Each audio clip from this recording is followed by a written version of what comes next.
Kadın hakları mevzu daha evvel zannediyorum buraya ilk geldiğim yıllarda Örs-ü Müslim'de bir röportajda uzun boylu Ayzen'i arz etmeye çalışmıştım. Ben kadına, erkeğe bir vahidin iki yüzü gibi bakıyorum. Bir bütünün farklı iki yanı gibi bakıyorum.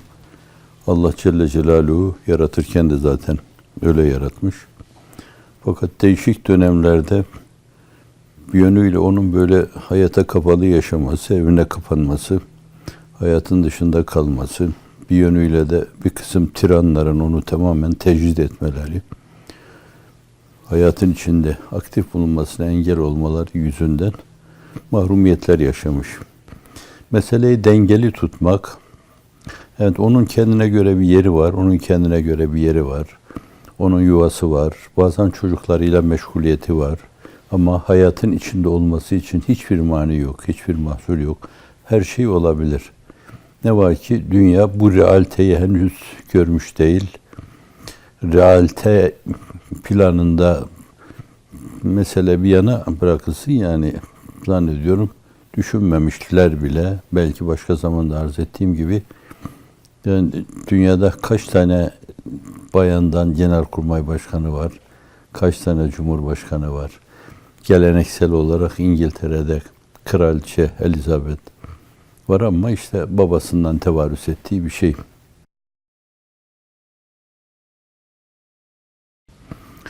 Bu meseleyi bir dünya meselesi haline getirmek lazım. Bir yerde, Brüksel'de mi olur, Washington'da mı olur, burada New York'ta mı olur, nerede olur bilemiyoruz. Afrika Birliği'nde mi olur?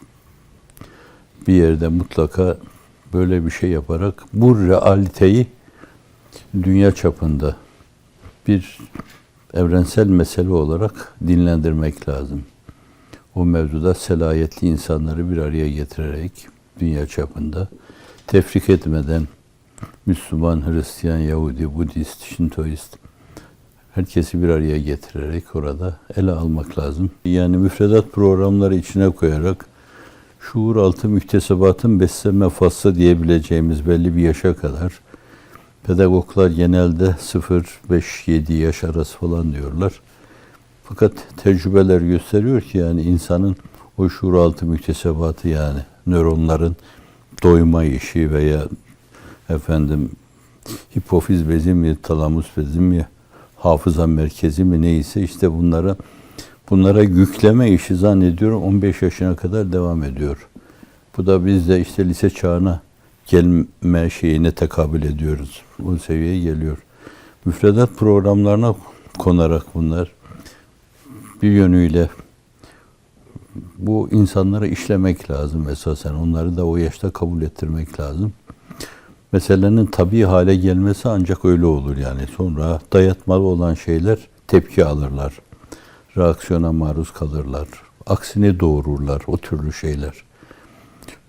Sindirmesi lazım, hazmetmesi lazım. Tabiatının bir derinliği haline getirmesi lazım. Yeni, sade ifadeyle içtenleştirmesi lazım. Bunun yolu da eğitimden geçer. Evet, antiparantez, yani sizin arkadaşlarınızın bu mevzuda eğitime eğilmeleri esasen zannediyorum sadece eğitim değil yani. Çok farklı problemleri de halletmenin yoluydu. Belki işte bu türlü mesele herkese kendi konumunu kazandırmanın yolu yine eğitimden geçer. Fakirliğin hakkından gelme eğitimden geçer. Aynı zamanda vifak ve ittifakı sağlama, ihtilaf ve iftirakı önleme yine eğitimden geçer.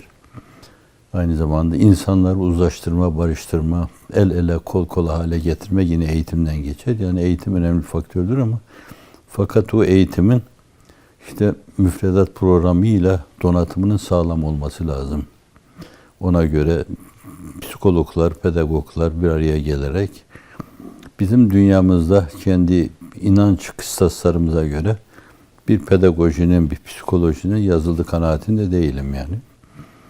Bu biraz da siyer felsefesi taranarak, Enbiya-i İzam'ın hayat seniyeleri, Kur'an-ı Mucizül Beyan, Sünnet-i Sahiha, siyer yeniden bir kere daha gözden geçirilerek bu mevzuda uzmanlaşmış insanlar tarafından esas sağlam bir siyer felsefesi ortaya koymak suretiyle ciddi o mevzuda bir şey yapılmadığı kanaatindeyim ben.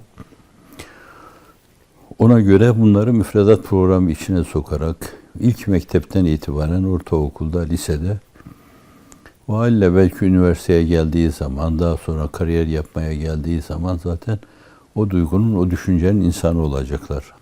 Evet, yani yine müstesna farklı düşünen insanlar çıkabilir ama fakat büyük çoğunluk eğitim yoluyla o hale getirilebilir. Bu mesele de müfredat programlarına koymakla zannediyorum çözülebilir.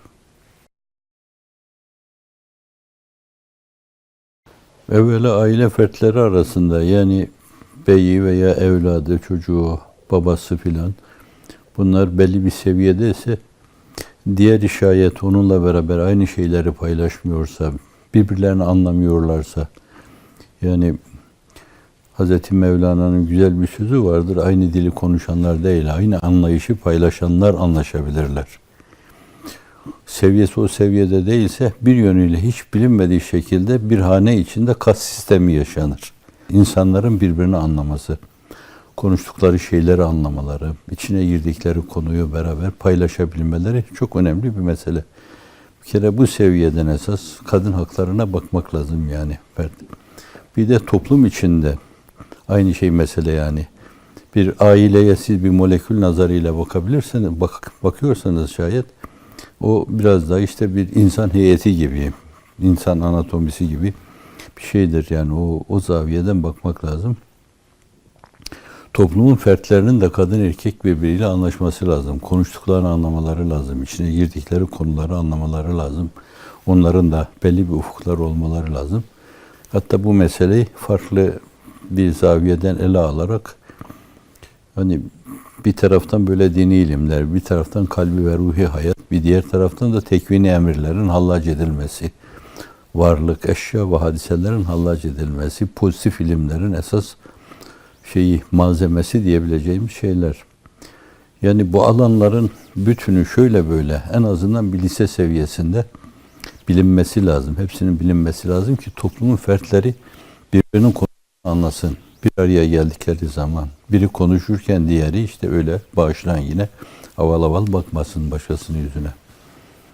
Bu açıdan herhalde yani bu aile fertlerinin bir parçası bir yerde, bir parçası başka bir yerde, bir parçası düşünce ufku itibariyle birisi çok gerilerde, birisi çok ilerilerde.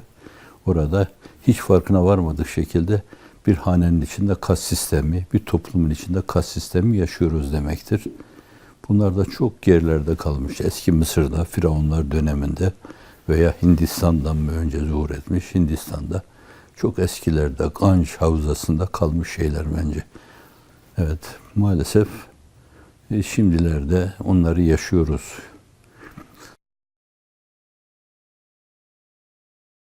Sadece recaya bağlı, ümide bağlı, beklentiye bağlı bir şey olabilir. İnsan ümidiyle yaşadığı sürece yaşar yani. Gelecekte geleceğin aydınları zannediyorum ben bizim şimdi problem gördüğümüz bu meseleleri giderirler. Kadınlar da beklediklerini bulurlar. Geleceğin aydınları dilerim ben inşallah bu mevzuda tepkiye sebebiyet vermeyecek şekilde her hakkı yerli yerinde böyle değerlendirirler. Kadınların da memnun olabileceği, rahat nefes alabilecekleri, soluklanacakları bir dünya oluşur. Bir sosyal yapı oluşur dünya çapında. İnşallah küreselleşen dünyada yani bunun olması biraz da kolay olabilir yani. Artık bir tuşla dünyanın her tarafına ulaşabiliyorsunuz.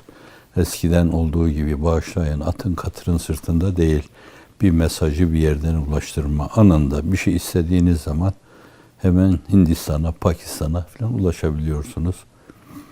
Fakat bu meseleyi bir kere bir başlatmak lazım. Biraz da belki mülahazaya bağlı. Bir başlatılırsa hani şimdi çeyrek asırda belki ancak realize edilebilir diyoruz. Günümüzün teknolojisi, eskilerin ifadesiyle muhabere ve muvasala imkanları, yani bunlar bu meseleyi daha hızlı realize etmede yardımcı olabilirler. Allah'ın izniyle, inayetiyle. Gelecek adına onlar da ümitle bakabilirler. İnşallah umduklarını bulabilirler. Evet, Akif'in dediği gibi doğacaktır sana vaat ettiği günler, hakkın kim bilir, belki bugün, belki yarın, belki yarından da yakın.